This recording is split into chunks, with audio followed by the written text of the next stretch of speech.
A murderer is off the streets, and our families will sleep easier tonight. A big announcement from the mayor of Davis as people across his city are expressing relief. A former UC Davis student is now under arrest after 3 stabbings created a lot of fear throughout the college town.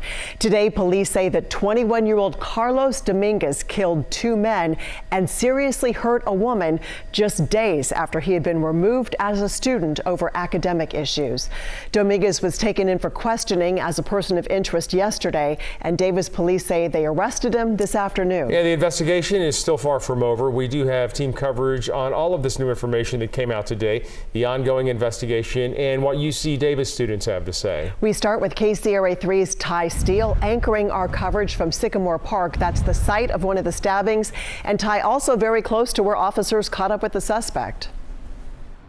Yeah, that's right. 21-year-old Carlos Dominguez was found not far from here with a knife in his backpack. We'll have more on that in just a little minute, but right now it's a very active and somber scene here at Sycamore Park. We've seen people enjoying the park, riding their bikes, taking walks and jogs, even families with small children, but also a profound sense of grief and loss as so many lives have been taken, including that of 20-year-old Kareem Abu Najm, a UC Davis student who was stabbed and killed here at this park not far from where I'm standing. Behind me, the growing memorial in his honor. And about an hour ago, his family, 20 to 25 members of his family, adult members, showed up here at this memorial to begin to grieve, to pay their respects, and to say goodbye to someone taken too soon. Again, just 6 weeks from graduation. These family members didn't want to go on camera, and they wanted a little bit of privacy, but they did allow us to shoot this moment where they just wanted to say goodbye and to grieve. And your heart can't help but break when you watch this video of these members, these family members, knowing they will never get to see him again. Back out here live, we've been seeing a steady flow of community members showing up at this growing memorial, leaving flowers and notes, and you see a community truly coming together. As for the suspected stabber in all of this, Carlos Dominguez, he was found not far from here with that knife in his backpack. There was a press conference held at Davis Police Headquarters not that long ago, earlier today. We have KCRA 3's Lizzie Mitri joining us live with the very latest on what we're learning about the accused stabber and where the investigation goes from here. Lizzie? Ty, here at the police station is where police brought in that suspected serial killer for questioning yesterday. And today we heard what happened in that time. Police say that the suspect fully cooperated, and they actually spoke to him here at the station for hours, although they wouldn't discuss what was said in that time. Today, the police chief did thank his officers and the community, saying their help led to this arrest. So we are here to deliver the news to the entire community that everybody's been waiting to hear. We've made an arrest. An arrest in a series of stabbings in the last week that's had the community of Davis on edge. Davis police arrested 21-year-old Carlos Dominguez for 2 counts of murder and 1 count of attempted murder after tips from people who saw him near Sycamore Park yesterday. Police say they don't know if he was planning to strike again. He was out wandering a neighborhood where the second homicide had occurred. He had a large knife in a backpack, wearing the same clothes from the 3rd stabbing. That's highly unusual and unique. I think everybody will have to draw their own conclusions on that. They say the large hunting-style knife he had in his backpack was consistent with what they were looking for based on evidence from the first murder at Central Park. And there were other things that caught their attention. We do know that that victims fought back based on physical evidence that we have. And he does have some injuries on his hands and wrists. Chief Darren Pytel says he largely credits the community for leading to the arrest of the suspected serial killer. More than a dozen people reported him, including Carter Carlson, who was at Sycamore Park yesterday to leave some flowers at the memorial when he saw Dominguez. He seemed to be kind of hiding behind the park where people couldn't very easily see him. And there was nobody else at the park. I thought was very strange. He said he actually got in his car and followed Dominguez as he walked around the neighborhood, leading police right to him. These horrific crimes have resulted in immeasurable loss to the victims' families and friends and to our community. But as we move forward together, it also demonstrates Davis has compassion, a deep sense of community when faced with tragedy. We are a resilient community. Police didn't have any information on why this suspected attacker may have done this. They say they don't have evidence that he knew any of his victims, but that is something they continue to look into as this investigation continues. Reporting live here in Davis, Lizzie Mitri, KCRA 3 News. Yes, a lot more still to learn, Lizzie. Thank you. And at that press conference, the mayor of Davis did speak. He spoke about the police department and the community as the whole. Take a listen. I also commend the people of Davis who worked together to keep each other safe and supported, and who shared tips and critical information to help crack this case.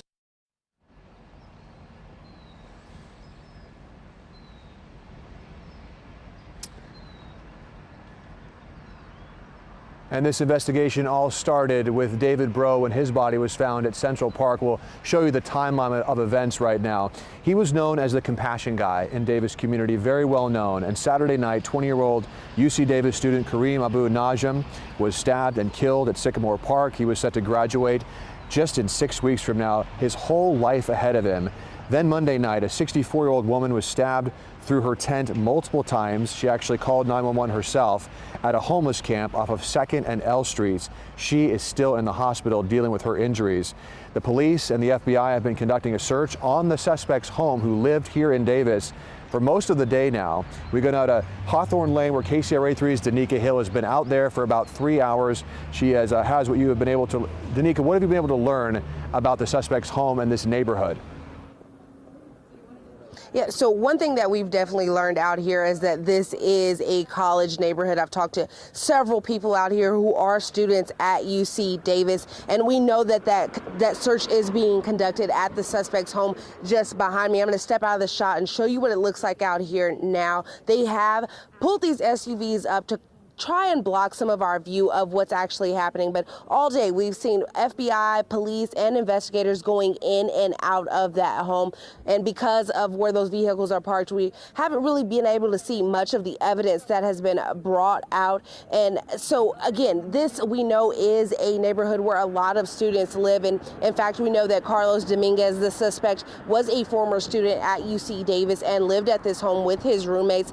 And also during today's press conference, police said Dominguez had been home since those attacks, and in between each of those attacks. Now take a look at this video. This is what the scene looks like for most of the part today out here on 8th and Hawthorne. You can see the police presence and the investigators in those white suits coming in and out of the home. This also drew a big crowd. Over a dozen residents and neighbors in this area watching it all play out, just hoping to get some answers. Some saying today's arrest is a sigh of relief, and others saying they're still on edge. Honestly, I feel a bit of relief, but I'm also more scared just because this has been going on for only a few days. I mean, so many different crimes in such a short period of time is really scary, and the fact that it's so close to where I live and where I, up until 4 days ago, was walking down the street alone, feeling safer than ever, and it's just really scary that everything has changed so fast. And that's been the response from most of the people that I've talked to today. While they are happy that there has been an arrest made, that still doesn't take away from the lives lost and just how scary this entire situation is for all the students and this community here in Davis. In Davis, Danica Hill, KCRA 3 News. Yeah, truly sad and scary, Danica. Thank you. And one of those victims was, of course, 20-year-old Kareem Abu Najm, with the memorial behind me that you see. And this is having a profound effect on the UC Davis campus, losing one of their own. We go now to KCRA 3's Orko Manna, joining us live at UC Davis campus after talking with students and some faculty today. What kind of effect is this having on the campus, Orko? Yeah, Ty, there's definitely a lot of sadness following not just that second stabbing, but all of these incidents. But right now there is a sense of relief because an arrest has been made in connection to those brutal stabbings. University officials tell us that Carlos Dominguez is a former UC Davis student. He was a third-year student studying biological sciences, and UC Davis says that Dominguez was no longer a student as of April 25th because of academic reasons. That's the only terminology they would use. They would not elaborate further on what exactly that means. Still, students here on campus do feel a little bit safer, but it's also a little bit shocking for them that the suspect is a former student. And we're also hearing from the UC Davis chancellor about next steps. It does make me feel a little better that they at least have somebody that they can point to and be like, this is probably him, and they have him in custody. It's kind of just like, you know, this was a student among us, like how could that possibly have happened? And it's really surprising. It's disconcerting, troubling, and we'll have to figure out a way to heal, and we'll be thinking about that going forward. And the university is going to continue to provide services for students and staff who are still processing what's happening. But as I mentioned again, you can definitely feel a little bit of the weight lift off of the university here. Students and staff walking around, we're seeing a lot more activity than we have over the past couple of days. And the university says that they will continue to work with UC Davis Police and Davis Police as they continue their investigation. We're live at UC Davis. Orko Manna, KCRA 3 News. Orko, thank you. And that weight lifting, you get that sense here at this park as well. But it's been profound to see so many community members from all walks of life showing up here to grieve, to pay tribute to a person who was taken too soon, and to really show that a community has come together to start that healing process.